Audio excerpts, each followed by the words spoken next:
Југославија и тајната област 505 и до ден денеска има останато некоја југоносталгија. Југославија имала голем удел во се што се случувало во светот, а денеска сите републики од бивша Југославија немаат заедно ни една четвртина од таа моќ што ја имала Југославија. Во Југославија исто така било познато дека имало и многу музика, кинематографија, многу фабрики и дека било инвестирано многу пари во војската и воената опрема. А исто така за Југославија се врзуваат и многу тајни, мистерии, митови и легенди. Дали во Југославија имало и воена област која е под велот на тајните, за тоа како што е областа 51 во Америка? Да, имало и тоа како, а тоа е областа 505 Желјава, или објектот Клек, а некој и да знаел не сакал да зборува, бидејќи никој не сакал да му дојде наврата удба или кос, поради зборувањето, и тоа им привлекло внимание на сите странски разузнавачки агенции и голем интерес што точно се наоѓа таму, бидејќи не можела секоја држава да изгради таков скап и воено опремен објект. Југославија беше во централна и југоисточна Европа, која постоеше од 1918 година до 2003 година. Незината форма на влада и територија се менувала неколку пати во текот на нејзината историја.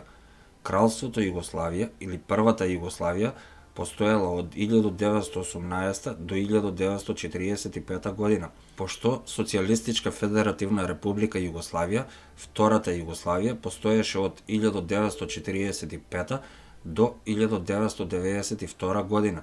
За време на југословенските војни, Сојузна република Југославија беше формирана од 1992 до 2003 година од Србија и Црна Гора, а од 2003 до 2006 година следеше територијално и правно идентична државна федерација Србија и Црна Гора. Остатокот од Југославија во периодот од 1954 до 1991 година Југославија имала површина од 255.804 квадратни километри.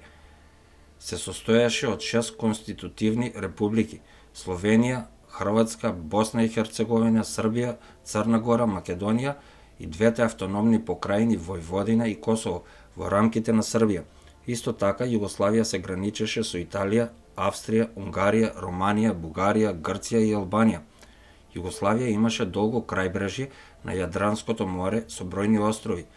Југославија имала околу 23,1 милион жители во 1991 година. Петте најголеми градови во Југославија беа Белград, Србија, Љубљана, Словенија, Сарајево, Босна и Херцеговина, Скопје, Македонија, Загреб, Хрватска.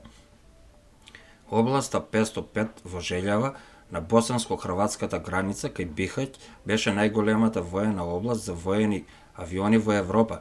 Најголемата област за авиони во Европа била изградена помеѓу 1956 и 1968 година, позната како Клек или објектот 505. Комплексот ја чинело југословенската држава повеќе од 8 милиарди долари во тоа време, за да се заврши, а такви објекти сега гледаме во шпиунските филмови, како на пример во Джеймс Бонд.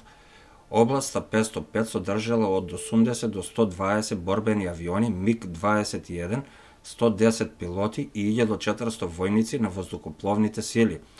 Конструкцијата можела да издржи нуклеарен напад со експлозивна сила од 20 до 30 килотони. Главната предност на базата 505 била стратешката позиција и плюс се наоѓала длабоко во територијата на Југославија. За заштита на објектот надвор од базата бил поставен гарнизон од 5000 војници, а сега замислете го стравот на лицата на непријателските настроени држави кога од редот полетуваат од 80 до 120 борбени авиони. Областа 505 била користена до избувнувањето на југословенските војни. Надворешни објекти. Пред планината биле создадени 5 писти и патеки до 4 напредни тунели. Секоја од трите главни писти била доволно долга за да се смести целосно наполнет МиГ-21 за полетување. Другите две биле наменети како алтернативни. Команден центар. Северно од планината бил интегриран команден центар. Радарски центар. На сртот на 1650 метри, високиот Гола Пљашевица имал радарски центар, исто така вграден во планината. Само куполата на британскиот радар за пребарување Маркони С-613 од радарот и радарскиот центар биле очигледно видливи. Во радарскиот центар имало просторија за ситуации со 4 работни станици за радарски контроли, посебна просторија со исти работни станици за радарска контрола. Влезот во објектот бил заштитен со армирана врата дебела 1 метар и тешка 100 тона и имало 6 канцеларии за метролозите за подготовка на летот и радарските оператори. Радарскиот центар бил поврзан со објектот на 121 метар подземје со лифт. Со радарскиот систем С-600 составен од 3D радар за пребарување и радар за мерење на височината, авионите идеално би можеле да бидат откриени на 400 км длабоко во италијанскиот, австрискиот и унгарскиот воздушен простор. Најмалку 6 и повеќе авиони можеле да бидат следени во исто време и пресретнати од пресретнувачи.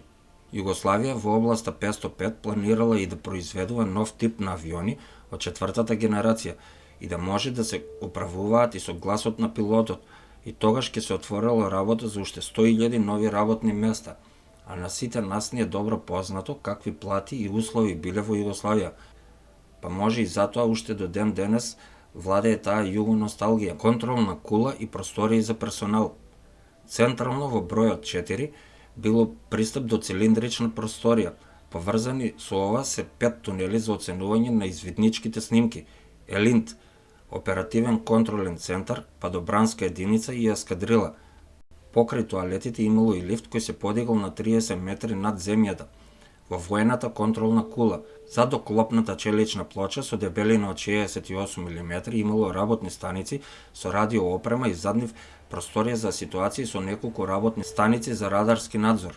Пред комора, предните и задните тунели можеле да се затвараат хидраулично на начин обезбеден со оклопни порти со дебелина од околу 30 см, засилени со армиран бетон. Вдлабнината од подот низ која се движела оклопната капја била механички затварана со подвижни челични плочи. Тунелите служеле како заштита од оружјето АБС и директни удари од прецизни бомби. Нивната енергија на притисок требало да биде насочена околу аголот и на крајот од напредниот тунел во зголемена комора и да не може да навлезе во внатрешната област на базата. Оклопните порти откриваат само превратен отвор на формата на буквата Т, што дозволува да минуваат само борбени авиони со еден вертикален стабилизатор, пример МиГ-21, Орао и Супер Галеб. Воздушен тунел.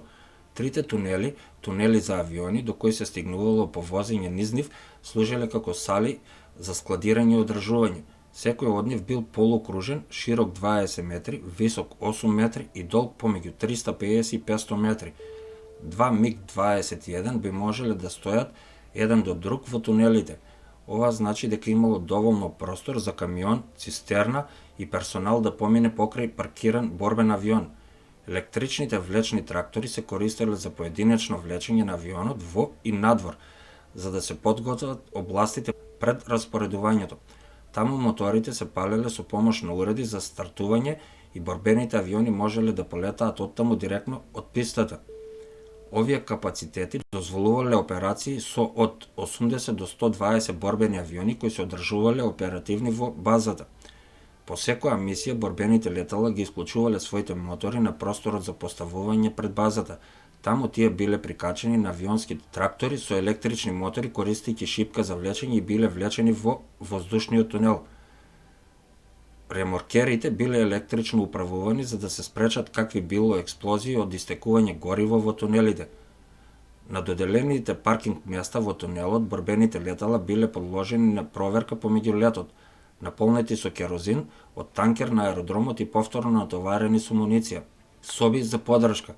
Внатре во базата имало доволно простор за 4 целосно опремени ескадрили МиГ-21. Во тунелите долги 3,5 км, во него биле сместени 110 пилоти и десанти војници. Важните простории биле обезбедени со вкупно 56 оклопни бункерски врати. 2 дизел генератори биле во различни странични тунели, 3 командни пунктови на ескадрилата, воздушни компресори и системи за климатизација, ситуационен центар, кантина за 1000 луѓе, амбуланта и развојна комора за важни снимки на извидувачкиот авион МиГ-21. Водата била земена од подземна река и дистрибуирана до базата. Поправките биле извршувани во галеријата за одржување број 2 со користење на доволно достапна опрема и резервни делови. Вентилација. За да биде оперативен во случај на војна, целиот комплекс требало самостојно да се снабдува со воздух за дишење. 7 единици климатизација биле дистрибуирани на различни делови за да се достигне потребниот проток на воздух. Воздухот бил вовлечен преку 7 триаголни доводни колектори, камуфлирани против воздушно извидување. Во климатски комори воздухот прво се чистел од секаква контаминација со филтри за воздух, а потоа се загревал до 18 степени Целзиусови со системот за климатизација. Искористениот воздух се испумпувал надвор од системот за вентилација со прекумерен притисок. Складирање на авионска муниција и керозин покрај големиот обем од муниција за машинско-топовска муниција, ракетите воздух-воздух и бомби за слободен пат имало и 5 цилиндрични резервоари за гориво за 500.000 литри керозин. Овие залихи можеле да обезбедат ограничени летови на 60 МиГ-21 за 2 месеци. Имало и тунели до складиштата за муниција на 5 км и подземни линии за гориво до складиштето за гориво на 20 км. Исто така, во средината на 80-тите години постоел и локален интернет кој бил поврзуван со оптички кабли и бил користен американски процесор Intergraph VAX 8700 и тој бил единствениот надвор од западните земји. Доколку ви се допадна видеото, ставете еден лайк, еден субскрайб или претплати се, а тоа е бесплатно. За вас може ништо не значи, а за мене значи многу. Доколку сакате видео на некоја тема, пишете во коментар. Ви благодарам за вашето одвоено време.